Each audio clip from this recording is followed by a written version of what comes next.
तो दोस्तों यहाँ पे ACC 13 जो एग्ज़ाम है आपका 133 का वो है 4 जुलाई को। लेकिन उससे पहले 132 का एक बार आप क्वेश्चन पेपर देख लीजिए, उसमें किस तरह के क्वेश्चंस आए थे, कहाँ से किस टॉपिक से क्वेश्चन आए थे। काफ़ी लोगों का रिक्वेस्ट आ रहा था कि 132 का क्वेश्चन पेपर शेयर कर दीजिए, उसकी आंसर की बता दीजिए। तो आप लोगों के लिए स्पेशली कंपाइल किए गए ये क्वेश्चंस आपकी रिक्वेस्ट पर, और आपको काफ़ी ज़्यादा बेनिफिट प्रोवाइड करने वाले हैं due two point of view from exam. क्योंकि आपका एग्ज़ाम है तो अभी आपको पता चल जाएगा कि रिवीजन किस किस चीज़ का करना बहुत ज़रूरी है। एग्ज़ाम पेपर आपका सेम है, 4 जुलाई को होगा। 150 क्वेश्चन रहेंगे, 300 मार्क्स हैं, 0.5 की नेगेटिव मार्किंग है, 3 आवर्स का आपका एग्ज़ाम है, फुल्ली ऑनलाइन। अब बात करते हैं 132 में कौन कौन से क्वेश्चन आपके आए हुए थे। तो सबसे पहला क्वेश्चन आपका नीति आयोग का फुल फॉर्म पूछा गया था, जो कि आपको वीडियोस में बताया गया है। फुल फॉर्म क्या है नीति आयोग का? National institute for transforming India. आपको कमेंट बॉक्स में बताना होगा इसने किसको रिप्लेस किया था नीति आयोग ने, और कब किया था। ये क्वेश्चन आपका इस बार आ सकता है ACC 133 में।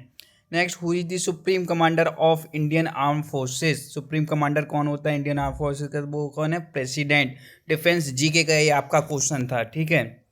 Next, which was India's first missile? India की फर्स्ट मिसाइल कौन सी थी? तो वो है पृथ्वी, ठीक है। ये भी आपका डिफेंस का question.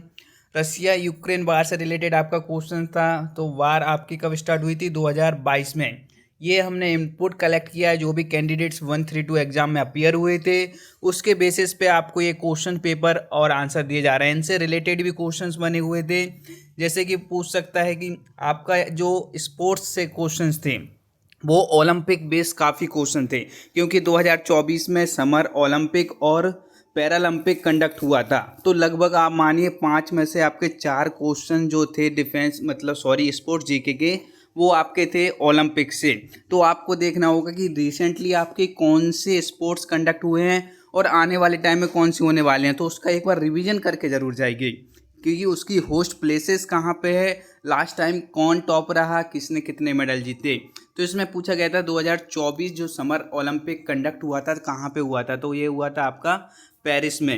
Who won the first Olympic medal for India in wrestling? तो ये थे Sushil Kumar. Next, who was the most medal in Tokyo Paralympic for India? India में जो टोक्यो पैरालंपिक हुआ था टोक्यो, उसमें इंडिया की साइड से सबसे ज़्यादा मेडल्स कौन लाया था? तो वो थे Avani Lekhara. Next, which country has won the most medal in Olympic history? तो वो कौन सी कंट्री है? USA country. लेकिन यहाँ पे क्वेश्चन ये नहीं था, आपका क्वेश्चन ये था कि इंडिया ने 1900 ईयर के बाद में टोटल कितने मेडल जीते हैं। जिसको पता है जल्दी कमेंट में बताओ, नहीं तो फिर मैं आपका जो आगे क्वेश्चन आएगा वहाँ पे इसके बारे में बताऊँगा कि 1900 के बाद में इंडिया ने टोटल कितने मेडल जीते हैं ओलंपिक्स में। Next, Gaza strip is controlled by? तो ये इजराइल के द्वारा कंट्रोल होती है। हमारे से इसका आंसर नहीं था, इसका आंसर था इजराइल, ठीक है। Who wrote the book War and Peace? War and Peace जो बुक है लियो टॉल्स्टॉय के द्वारा लिखी गई है। तो इसका आंसर क्या था? बी। नेक्स्ट, कारगिल विजय दिवस डिफेंस जीके का एक और अच्छा और आसान क्वेश्चन था।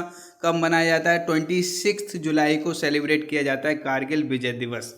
Indian Army day is celebrated, इसमें आपका ये क्वेश्चन था कि इंडियन आर्मी डे सबसे पहली बार में कब मनाया गया था? तो 15 जनवरी 1949। और रीजन आपको कमेंट बॉक्स में बताना होगा किस लिए हम इस दिन आर्मी डे सेलिब्रेट करते हैं। एज अ आर्मी पर्सन आपको ये पता होना बहुत ज़रूरी है, ठीक है। तो मैं एक्सपेक्ट करता हूँ कि सारे लोग आंसर करेंगे इस क्वेश्चन का कि 15 जनवरी को हम इंडियन आर्मी डे क्यों सेलिब्रेट करते हैं।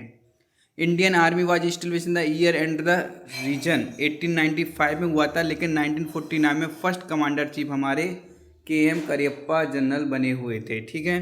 जुडिशियल रिव्यू हमने किस कंट्री से लिया है? तो अमेरिकन कॉन्स्टिट्यूशन से लिया गया है इंडिया का judicial review. Who was the first person to reach the north pole? Robert पेरली।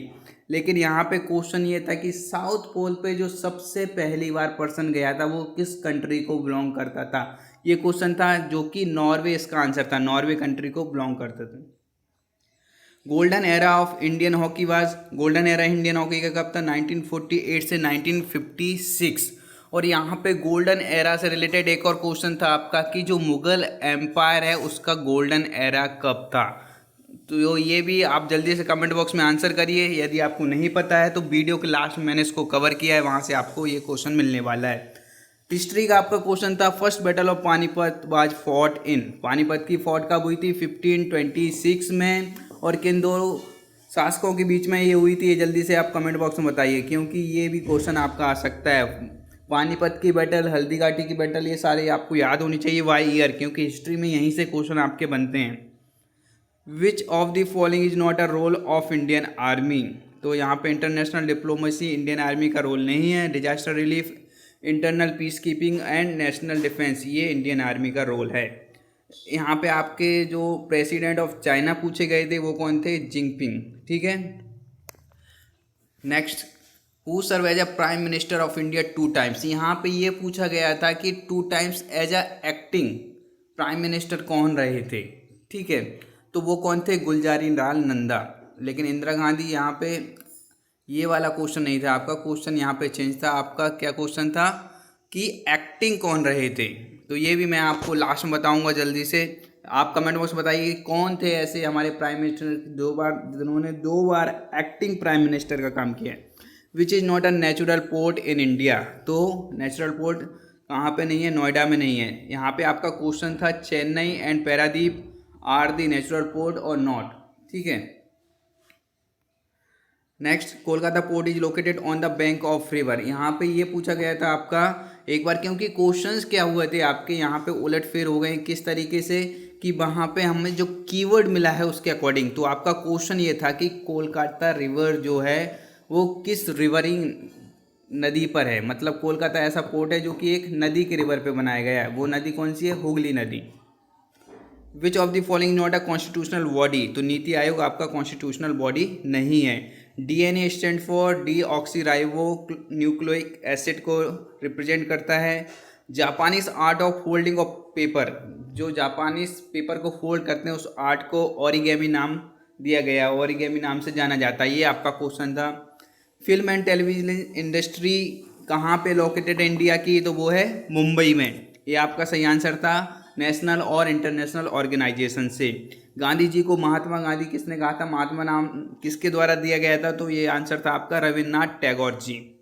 Who is known as a father of modern computer, अब कंप्यूटर साइंस का question, father of modern computer is known as Charles Babbage. एनडी आपका कहाँ पे situated है, ये question था, तो ये कहाँ पे, नेशनल डिफेंस एकेडमी पुणे में सिचुएटेड है। The ruler tribe belongs to which state, तो तमिलनाडु स्टेट को। आर्ट एंड कल्चर का आपका क्वेश्चन था, रूलर ट्राइब से रिलेटेड किस स्टेट को बिलोंग करती हैं, तो क्लासिकल डांस, ट्राइब्स, ये सारे आपको पता होना चाहिए। India's first Olympic medal was von इन, तो 1900 में हमने पहला ओलंपिक मेडल जीता था। नेक्स्ट आपका एक क्वेश्चन था, Ram Kinkar Baij is also known for his contribution, ये किस लिए फेमस थे, तो ये एक स्कल्प्टर थे, इसलिए ये फेमस थे, मूर्तिकार थे। तो इसका आंसर क्या होगा, B. Full form of RTI क्या था, तो right to information is the full form of RTI. Nanda Devi national park किस स्टेट में सिचुएटेड है, तो उत्तराखंड। ये भी क्वेश्चन था आपका, नेशनल पार्क। और टोटल हमारे इंडिया में कितने नेशनल पार्क हैं आज की डेट में, आपको कमेंट बॉक्स में बताना होगा, जल्दी से आंसर करिए। लास्ट वीडियो में आपको बताया गया था।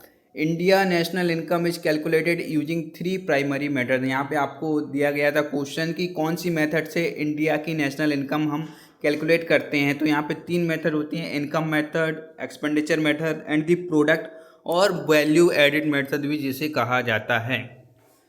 नेक्स्ट आपका एक था क्वेश्चन वहाँ पे, मॉन्ट्रियल प्रोटोकॉल क्या होता है, किस चीज़ से रिलेटेड है, तो ये 1987 में फाइनलाइज किया गया था। ये एक एग्रीमेंट था, ग्लोबल एग्रीमेंट, जिसका काम क्या था, to protect the atmospheric stratospheric ozone layer by phasing out the production and conjunction of ozone depleting substances. ODS substances जो हैं उनका प्रोडक्शन और कंजप्शन पर फेज आउट करना, उसको कम करना, जिससे कि हमारी जो स्ट्रेटोस्फीयर में ओजोन लेयर है उसको हम बचा पाएँ। तो ये था आपका मॉन्ट्रियल प्रोटोकॉल। नेक्स्ट आपका वहाँ पे क्वेश्चन था इनविजिबल ट्रेड से लेके कि इनमें से कौन सी इनविजिबल ट्रेड है, नहीं है। तो इनविजिबल ट्रेड क्या होती है, जो ट्रेड डायरेक्ट गुड्स से ना होके हम कोई सर्विस प्रोवाइड करते हैं, कंसल्टेंसी प्रोवाइड करते हैं दूसरी कंट्री को, तो उसको बोला जाता है invisible trade. Invisible trade refer to international exchange of service, income and transfers between countries without involving the physical exchange of good. इसमें फिजिकल एक्सचेंज ऑफ गुड नहीं होता है, इसको बोला जाता है इनविजिबल ट्रेड। तो वहाँ पे 3 ऑप्शन दिए गए थे, एक ऑप्शन जो आपका था गुड से रिलेटेड था। नेक्स्ट आपका जो क्वेश्चन था वो था इनडायरेक्ट टैक्स से रिलेटेड। वहाँ पे कई सारे टैक्स दिए गए थे और उसमें से पूछा गया था इनमें से इनडायरेक्ट टैक्स कौन सा है। तो इनडायरेक्ट टैक्स आपके इंडिया में कौन कौन से हैं? Excise duty, custom duty, entertainment tax, service tax, sales tax, gross receive tax and value added tax जिसको बैट बोला जाता है। ये सारे आपके इनडायरेक्ट टैक्स हैं। डायरेक्ट टैक्स के जल्दी जल्दी से आप अपना एग्जाम्पल बताइए कमेंट बॉक्स में कि डायरेक्ट टैक्स कौन से हैं। Who was 2 times acting prime minister, जो मैंने क्वेश्चन किया था कि 2 बार कौन एक्टिंग प्राइम मिनिस्टर बने हैं, तो ये थे आपके गुलजारी लाल नंदा जी। ठीक है, एक बार आपके प्राइम मिनिस्टर नेहरू जी की डेथ हो गई थी, उनके बाद इन्होंने as a acting prime minister का काम किया। देन आपके जो लाल बहादुर शास्त्री थे उनकी डेथ के बाद में इन्होंने एक्टिंग प्राइम मिनिस्टर का काम किया, तो 2 बार ये एक्टिंग प्राइम मिनिस्टर रहे। नेक्स्ट, जो मुगल काल था उसका गोल्डन एरा कब था, तो ये 2 तरीके से क्वेश्चन आता है आपका, एडमिनिस्ट्रेटिव गोल्डन एरा या फिर आप बात करते हैं आर्किटेक्चर गोल्डन एरा। तो आर्किटेक्चर गोल्डन एरा था शाहजहाँ के टाइम पे 1628 से 1658 में, और जो एडमिनिस्ट्रेटिव गोल्डन एरा था ये था 1556 से 1605 अकबर के टाइम पे। ठीक है, तो ये यहाँ से आपका क्वेश्चन आया था। पर कैपिटल इनकम क्या होती है, हम कैसे फाइंड करते हैं, तो which represent the average income per person, इसको as a average income per person भी होती है। और कैलकुलेट कैसे होती है, total income of a region, जो भी टोटल इनकम है उस रीजन की उसकी पॉपुलेशन से उसको डिवाइड कर देंगे तो पर कैपिटल इनकम आपका आ जाएगा। नेक्स्ट था आपका कि कौन सी विंड है जो क्या करती है, मेडिटेरियन सी से होकर जाती है और यूरोप से भी होकर जाती है। तो जो सिरोको नाम की विंड है जो कि वार्म और ह्यूमिड विंड है, ये जो विंड है ये आपके जियोग्राफी वर्ल्ड जियोग्राफी से क्वेश्चन थे, तो ये मेडिटेरियन सी से होकर जाती है और यूरोप से होकर जाती है, तो इन दोनों से होकर गुजरती है जिसका नाम क्या है, सिरोको विंड। नेक्स्ट आपका क्वेश्चन था कि स्नो ईटर विंड किसे कहा जाता है, कौन सी विंड है जिसको स्नो ईटर के नाम से जाना जाता है, तो चिनूक विंड है जिसको एज अ स्नो ईटर कहा जाता है। ये इसलिए क्योंकि जो आपकी यूएसए और कनाडा की बर्फ़ है उस इस विंड की वजह से, क्योंकि ये वार्म होती है, ड्राई विंड फ्लो होती है जिसकी वजह से क्विकली मेल्ट करती है स्नो को, इसलिए इसको बोला जाता है स्नो ईटर। नेक्स्ट आपके जो क्वेश्चंस थे स्पोर्ट्स से, तो वो ये क्वेश्चन थे कि 2024 में समर ओलंपिक हुआ था, वो कहाँ पे कंडक्ट हुआ था, पेरिस में। नंबर ऑफ मेडल्स 2024 में समर ओलंपिक में इंडिया कितने थे 6। Number of medal in Olympic 6 1900 से हमारे पास टोटल 41 मेडल आए हुए हैं। Number of medal in 2024 Paralympic में टोटल 29 मेडल आए हुए थे। तो आपके 4 ये क्वेश्चन थे डायरेक्ट ओलंपिक से, जो मैंने आपको बताया था कि ओलंपिक से यहाँ पे 4 क्वेश्चन आपके आए हुए थे। तो इस बार आपको भी स्पोर्ट्स में जो क्वेश्चन आएंगे तो नियर बाय आपके हाल ही में जो स्पोर्ट्स एक्टिविटी कंडक्ट हुई है उनसे क्वेश्चन देखने को मिलने वाला है। यहाँ पे आपको पूछा गया था कि एनएचआरसी जो है, national human right commission, NRC, उसमें जो चेयरमैन होते हैं, हेड होते हैं, वो कौन होते हैं, तो वो कौन होते हैं, retired chief justice of India. इसमें टोटल 8 मेंबर रहेंगे, एक चेयरमैन रहेंगे, 4 मेंबर आपके क्या रहेंगे, फुल टाइम मेंबर रहेंगे, बाकी जो आपके 4 मेंबर हैं वो डीम्ड मेंबर रहेंगे। तो चेयरपर्सन इसके होते हैं रिटायर्ड सीजीआई। मेंबर नंबर 1 कौन होता है, 1 हु हैज़ बीन जज of supreme court of India and 1 who has been chief justice of a high court. तो इनमें से आपका नंबर 1 रहेगा, बाकी 3 मेंबर्स आपके रहेंगे कैंडिडेट्स विद द नॉलेज और practical experience in the matter of human rights.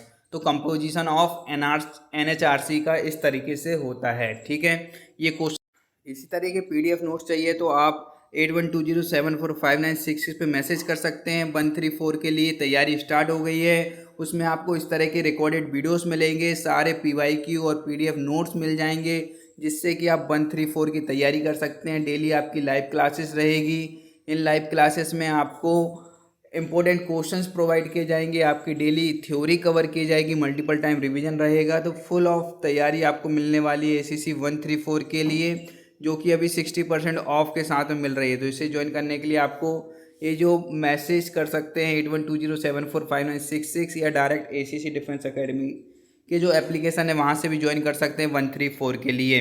Quiz भी चल रही है टेलीग्राम पे आप लोगों के लिए, तो क्विज को जल्दी से अटेम्प्ट करें जिससे कि आपको नंबर ऑफ़ क्वेश्चन की प्रैक्टिस मिल जाएगी। एक बार जाकर आप सारे क्विज अटेम्प्ट कर सकते हैं। लास्ट डेट से कितने आपके पिछले महीने से कंडक्ट की जा रही है तो वो आप सारे अटेम्प्ट करें जिससे कि आपके काफ़ी क्वेश्चंस याद हो जाएंगे, आपका रिवीजन हो जाएगा।